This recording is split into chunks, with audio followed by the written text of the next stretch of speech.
All right, guys, got a special show for you today. We have Kevin on show. I know it's been a while since he's been on with us, and we also have a newcomer, and we're going to welcome Natan to the podcast this week. Yes, we have the Team Natan captain himself. So stay tuned. Let's get it, guys. Have fun.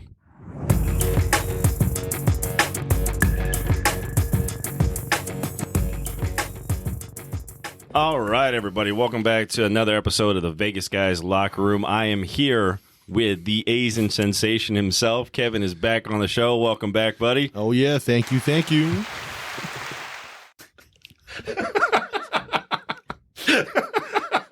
Come on, you know you like that. That was good. I do. It was good. Got to give you a round of applause for joining the show, buddy. All right. So we're going to break down the wild card weekend. And because we are sick, degenerate bastards, we are playing the NFL Playoff Challenge Fantasy Football. So we found another way to extend the season because we all love fantasy football. The fun continues. So we're going to break those down. Now, in the league we're playing at, nobody can see anyone's picks until it is all complete. The week is complete. So this should be a very, very interesting go at it because nobody knows who's got who. They're simply just rooting for their guys. And it's going to be overall through the Super Bowl, best overall score wins. So we'll break down some of these matchups today. We're going to break down the Seahawks and 49ers first. That's the earliest game on Saturday. So we'll break down each team, and we're going to choose one person we think is going to have the biggest fantasy impact for that game. We'll start with the Seahawks. Who do you like? I personally like Tyler Lockett.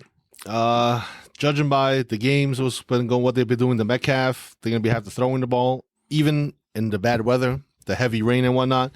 They're going to run, but you catch them in the play action, Tyler Lockett has a way bigger chance of getting open than DK Metcalf because they're stuffing Metcalf at the line every single play. Yeah, no, I agree with you there. I think me and Lee talked about it last week how Geno Smith has been fantasy relevant through that whole regular season, but when Tyler Lockett has not been in the lineup, you see his numbers just completely just die out. Exactly.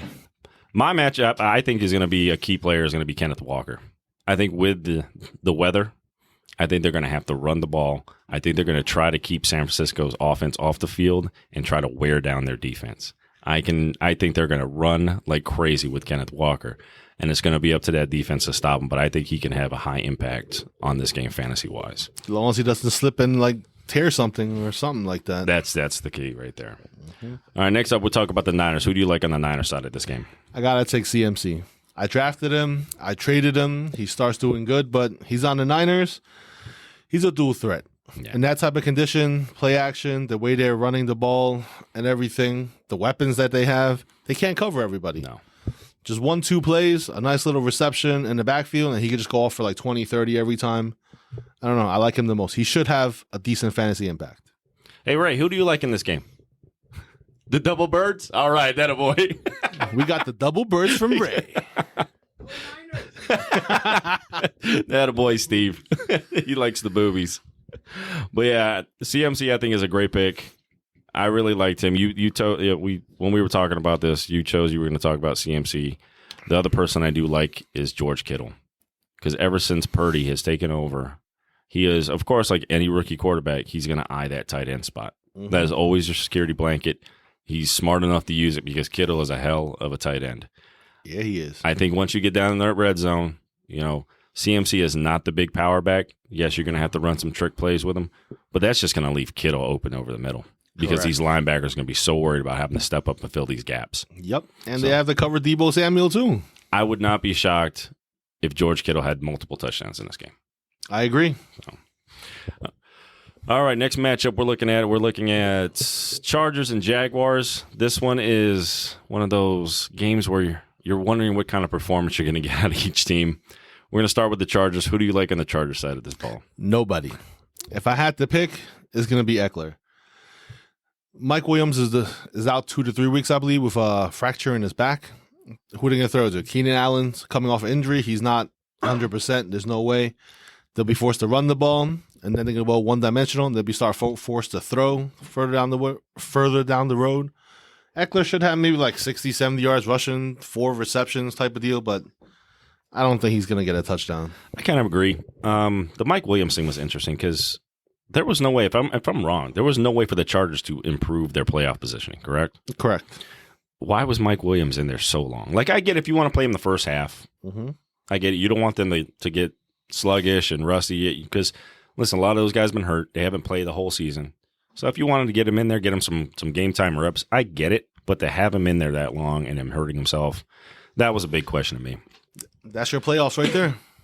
I'm going to talk about Justin Herbert because it's gonna. I think there's gonna have to. There's gonna be a lot relying on Herbert for them to win this game. Him not having Mike Williams there, because in the red zone, listen, Keenan Allen's a great receiver. We know that, but not having that jump ball threat in Mike Williams, that's the biggest question there. Mm-hmm. And I just think he may struggle. I don't like him. Like, I agree with you. I don't like anybody as far as taking. If I had to choose somebody from this team, I just don't. I would avoid it. But if you had to pick somebody, like I said, Herbert or Eckler, because they are going to rely on these two guys, and I believe those two guys will probably be your fantasy studs. Now, we could be wrong. You know, shit happens. But hopefully hopefully Herbert or Eckler can carry you through if you chose one of those guys. Next one, we're going to look at the Jaguars. Who do you like on the Jaguar side of the ball? I'm a big fan of Trevor Lawrence. He finally made it to the playoffs. Young kid, get some experience, do what you got to do. He made it by the hair of his teeth. Yeah. So now it's your time to prove yourself. You got some doubters out there. You're going to do your thing, maybe 260, 270 yards, maybe 3 touchdowns. You get 4, it's done. That's what I think. They have to do something. They have to expose the secondary, get the play actions in, do what you got to do.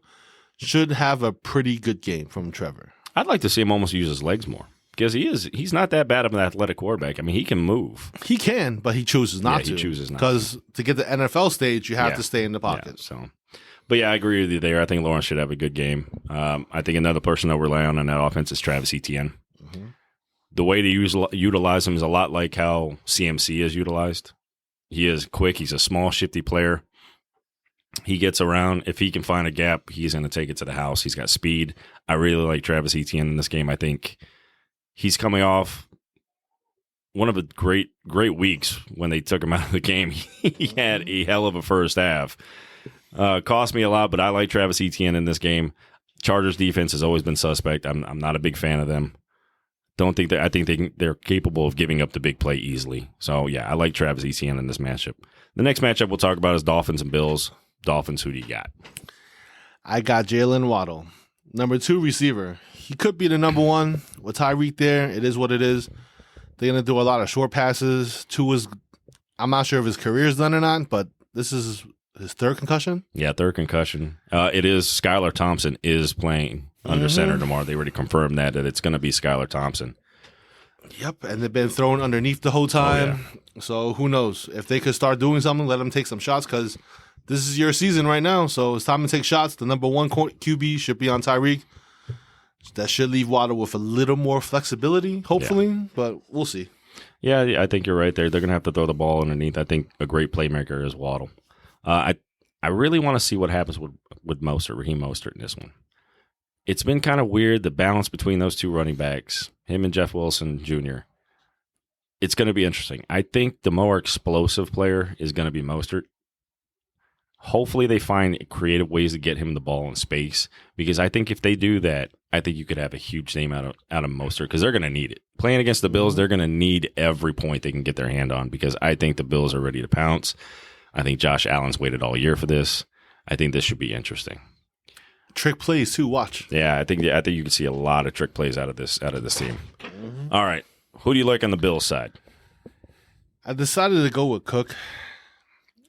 I don't like Singletary. Kind of a sleeper there. He could be interesting. He's more to me like between the tackles. He's had speed also, but Singletary's the number 1. Cook's the number 2. I think Cook is going to outproduce Singletary in this game. Just in my personal opinion. They're not going to throw the ball 50 times. Mm-hmm. They're going to run a lot more. Singletary is not going to probably be in there 55% of the plays. The rest should be Cook. Yeah. A lot of the checkdowns, a lot of the audibles at the line. He should have a decent game. No, I agree with you there because they did get him involved the last few weeks over the season. Mm-hmm. They really started putting him in the offense. I just think Josh Allen's going to go nuts because I think he has been hungry ever since last year's loss. I think he's been waiting to get back in the playoffs. Yep. And I think he wants to send a message that he is ready to go and he is going to light the AFC on fire. I agree with that. Once they get if this game goes according to what everyone in the world's thinking, it's going to be a blowout. Yeah. The fourth quarter, maybe even start the second half of the third quarter, they're going to start pounding the ball. Take it to him. That's where I think Cook's going to shine. Yeah. Proceeding to get into the big lead, but we'll see. Yeah, that's what worries me about it too. Because if you start taking these guys out, they're up huge, which everybody expects to. Are they going to play the fourth quarter? Nope. That's the curious part because they're going to take them out. I don't think the game's going to be close enough, but I think in that time frame, if they get that big lead, I think Allen pours on some fantasy points. Really? I really do. I gotta say. So I know who you picked up then. Hey, Victor, who you like tomorrow? Who's playing? All right, next matchup we're talking about is the Giants and Vikings. Your hometown boys. Oh, yeah. Back in the playoffs. Yep. Who's your fantasy stud? Saquon. Oh, yeah. No doubt. Week 18, took the week off. Stay healthy. Get right. Make sure you're good. They're playing the Vikings again. They lost by that 61-yard, 62-yard field goal. Oh, yeah. I almost broke my TV, but let's not even get into that. Barkley's going to have a good game. They played each other a couple of weeks ago. They know what each other's about. They're out for vengeance. It should be a close game, but I think the Giants are going to come up with the W. Barkley's going to have a big game, by far. Yeah. No, I think you're right on that. I think Barkley is hungry. Like, I believe this is his first postseason taste, right? So these young guys got to be hungry. Daniel Jones playing for a contract. Mm-hmm. How far is he going to be able to take him? That is my guy. I want to see Daniel Jones just be creative because this offense has been creative. They don't have any big name stars besides Barkley on the offensive side of the ball. Mm-hmm. They've gone with this almost New England-esque, hey, we're going to play football. We've got football players, and this is what we're going to do. Daniel Jones he may not be an elite quarterback, but he is one hell of a football player. He is. The man has legs. He can run. Mm-hmm. He's like a giant fucking gazelle out there. He is. So, he can take it he can house a 60-yard run if he chooses. So I look for a good game out of Jones in this one, especially if the Giants are going to have a chance to beat the Vikings. The Vikings is that team that you just don't know about. So I definitely like Jones in this start. He's going to be my go-to fantasy guy in this matchup for the Giants. Vikings, who do you like on this side of the Minnesota ball? I'm going with Hawkinson. I like the tight end. I like the trade. Brought him to Minnesota. He's doing good. He's technically, in my opinion, the number 2 receiver, although he's a tight end. In situations, JJ's gonna be double covered. Who are you gonna go to? Hawkinson got some speed. He's gonna be matched up with a linebacker. One quick step, and he's good. And he has seen a lot of targets recently. He should be one of the more distinguished players in this game. No, I agree with you. I think Hawkinson has a good shot. I'm gonna go the other side. I'm gonna go with Jefferson. He had such a bad last 2 weeks. I think he's hungry. I think he's very, very hungry to get a big game. I think he's a little PO'd that he did not get the break. Megatron's record didn't even come close. He was 2 games ago. All he needed was 200 and some odd yards. Mm-hmm. Everybody thought that was in a bag. Did not happen. I think he's pissed off. I can guarantee Kirk Cousins is feeling the heat. Oh, yeah. And he's going to throw to his go-to guy. He is going to force feed Jefferson all fucking day. And I'm hoping that leads to a few touchdowns because I really like Jefferson in this matchup against the Giants. It's going to be, I think this is going to be a slugfest shootout. I think this is going to be a high-scoring game. I agree. Let's go Giants. All right, next matchup, we're looking at Ravens and the Bengals. This one is kind of hard to find somebody, but who on the Ravens are you looking at? I'm going to go with J.K. Dobbins. He's technically their number 1.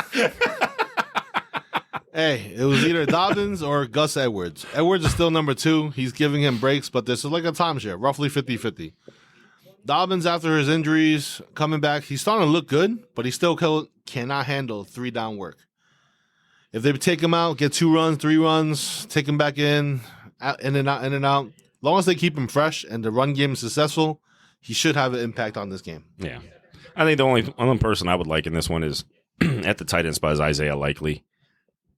You're going to have whichever quarterback you have in there. It's either Huntley or Brown. you're going to have to utilize that tight end spot because their receivers are small. Their offense is not built that way. I think they're going to be trailing a lot in this game. Oh, yeah. So you're going to have to air it out. I would, if you had to play somebody on the Ravens team, I like Isaiah Likely. But, again, that's the whole Ravens offense is Avoid. exactly. Avoid it if you can. All right. Who do you like on the Bengals side of this? Jamar Chase. Gotta love that. I love this guy. This guy, I talked shit about him on the earlier podcast, like beginning of the season, but he's doing good. He outplayed what I think he was going to do. He's breaking down double coverages. He's doing everything. They have to take advantage of the single coverage in this game because you're not going to have too many looks for single coverage. Yeah. They're going to stop your run, force you to throw into single coverage, hopefully, and just do what you do. Yeah. I think Chase is going to be a help pickup. I like Joe Mixon. I think what's going to end up happening, I think they're going to be in such a lead. I think they'll start feeding the rock to Mixon. Maybe even Pirine. I think it's going to be a two-headed monster. I think ever since Mixon kind of got hurt, Pirine actually showed he still got the ability to move the ball. Mm-hmm. I'm looking at Mixon. I think Mixon's going to get some good yardage. I think he runs for over 100 yards and possibly sneaks in a touchdown there in the red zone. So hopefully Mixon gets in there. I think this is going to be a far blowout. I mean, we've got Vegas has the over-under at 41.5, and it's only -7.5 for the Bengals. Which is higher now. It's higher now because without Lamar Jackson playing, it's probably double digits right now. Yep. So expect the Bengals to score probably almost 40 points by themselves. I wouldn't be hard pressed to say that they would do that.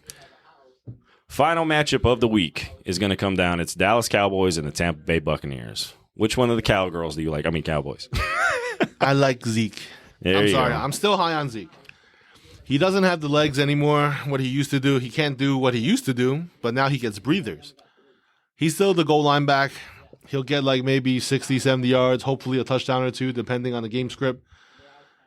But the thing here with Zeke, if he messes up and you still got Pollard in the backfield, is Pollard going to take over because it's playoff time now? You got the big contract, but they're only playing you because of the big contract. Yeah. All right? But are you still going to produce? You have experience. Can you lead your team? We'll find out. Yeah, it's going to be good. I'm going to go with the tight end here, Dalton Schultz. Tampa Bay does not play well against opposing tight ends. They've been bad against opposing tight ends all season long. I would not be shocked if they just key on CeeDee Lamb, taking him out of the game, and then your red zone threat is going to be Dalton Schultz. I would not be shocked if you had 6 catches, 70 yards, maybe a touchdown. I think that's a solid fantasy game out of a tight end. Yeah. If you really had to and you needed to mix it up and chose the Dallas Cowboys and you needed to fill in a tight end spot because there's far and few between good tight ends. I think right now this week, I think Kittle is probably the highest up there with Hawkinson in second. But if you had to pick one from each player and from each team, Dalton Schultz would be a good tight end pickup, and I think he'll have a good fantasy game. Yep. All right. Who do you like on the Bucs? And I know you love the man. I'm not a Brady fan. I'm a Giants fan, so obviously I'm not a Brady fan. But I picked Brady because this game is all going to go on time. It might be his last year again. Who knows? You proved that you still got an arm with the last game. As long as you throw the ball in under 2.5 seconds, you're good. Yeah. According to ESPN, which he has been doing lately. But check this out. I was walking around outside. ESPN said the Cowboys have not beaten Tampa Bay. They're 7-0. Tampa's 7-0 against the Cowboys? Yep. Wow. According to that, that's the ESPN curse. Let's see if that really happens, because every time they say something about someone going 7-0, 8-0, 9-0, 10-0, something happens, and then they lose. So we'll see. Wow. All right. Yeah. I'm going to look at Chris Godwin in this one. I think if Brady's going to have a good game, I think he's going to have to key on Chris Godwin. Mm-hmm. I think he's been his go-to guy. Listen, Mike Evans had that ridiculous fucking 60-point whatever fantasy football performance last week. Fuck that, man. But anyways, Chris Godwin I think should be the key because they're going to have to move the ball, and Chris Godwin's going to be that man that does it. Listen, I was almost tempted to take the kicker in this one because they can't finish in the red zone. They can't. Tampa Bay just cannot finish in the red zone. So, listen, I don't know what the scoring's going to be like.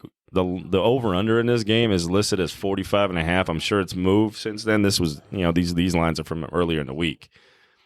So, I don't see it being a high-scoring shootout affair, especially from Tampa Bay. What was didn't they played in week 1? Wasn't that like a 3-13 game or some crap like that? I mean, it was low scoring because there wasn't a whole lot of fantasy points to be had in that game. I remember. But all I know is the Cowboys lost that. Yeah, Cowboys lost the game because Dak broke his finger or dislocated his finger, something like that. 19-3. Oh, 19-3. Yeah, so it was not a barn burner by any case.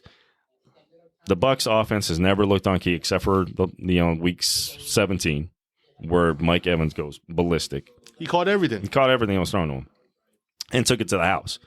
So, other than that, I don't see it. I don't think that Dallas is going to allow Mike Evans to beat them deep like that. So, I think Chris Godwin's going to have I wouldn't be shocked if he had 12, 13 targets in this game. I could see that happening. Out of him, I could definitely see him getting 12 to 13 targets in this game. But, yeah, that's going to be my fantasy stud for the Buccaneers in this game. Hey, you know what we should do? Since we did this, let's put $1 on this. This is the exact thing, and let's see what happens. All right. Okay. All right. Sounds good. We'll keep this here, just $1. We'll go with the points. Whoever scores the most wins the $1. It wins the $1. All right. Golden. Well, I'm glad I didn't take that fucking kicker. Wait, I got too many fucking tight ends there, man.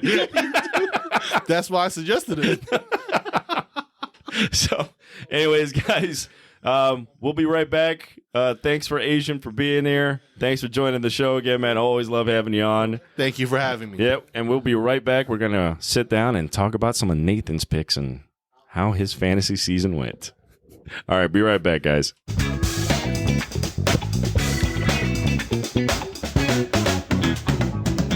All right, we're back, and we're here with Natan. Yes, sir. There he is. Welcome to the show, buddy. Thank you.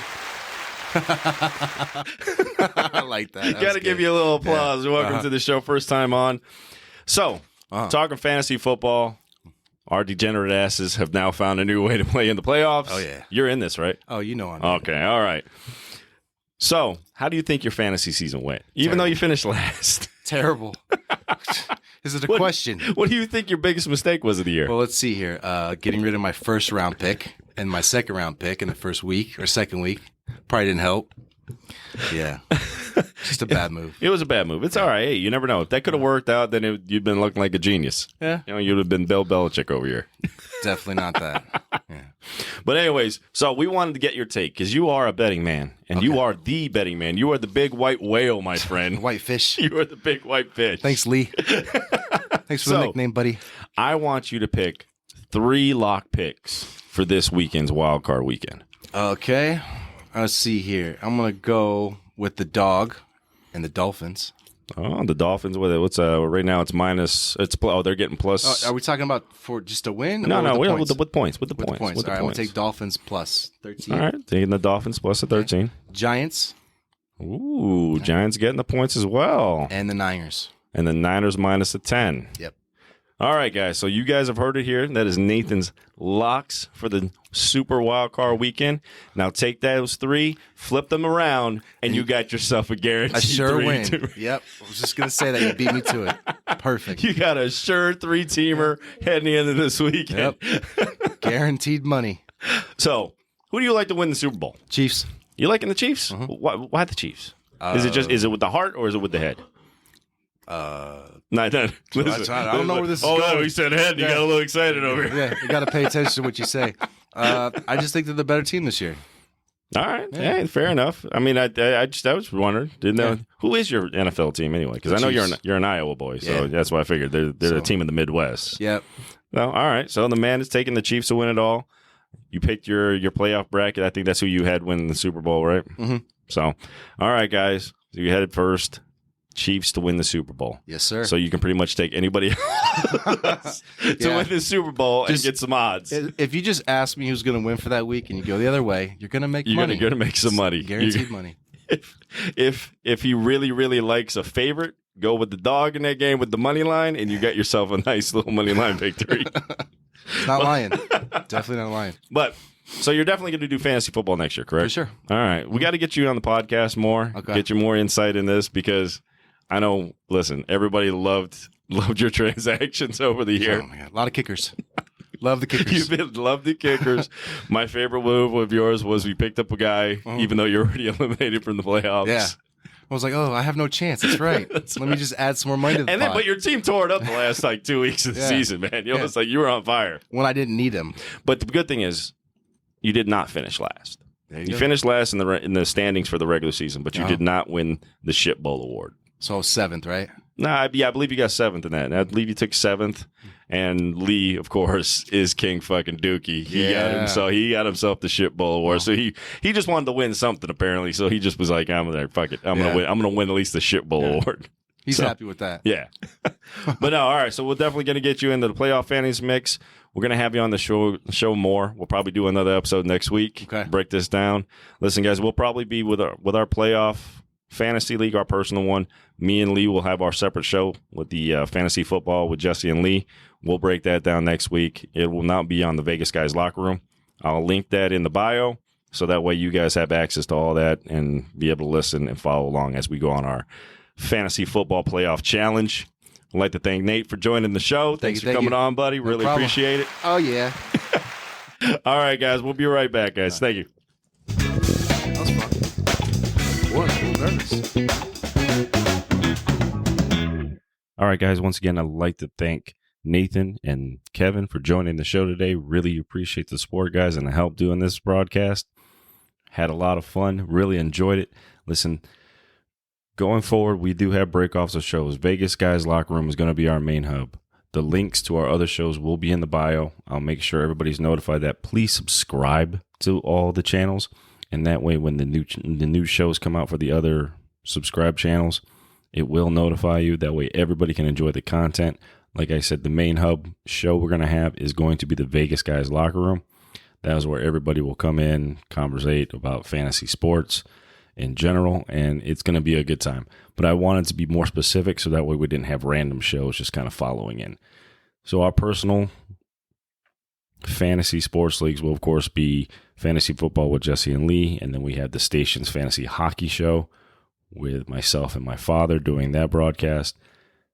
It's just a little confusing. We just want you guys to subscribe, get notified, because we don't have a set schedule for all of our shows. But we want to make sure you guys are notified. You guys can enjoy and partake in what we enjoy doing. We love putting these podcasts together. I know I do personally. Everybody knows it. And I just want to put a great product out for you guys. So please subscribe, like us, rate us, everything you can do to help us out. All right, guys. Thanks. We'll see you on the next show.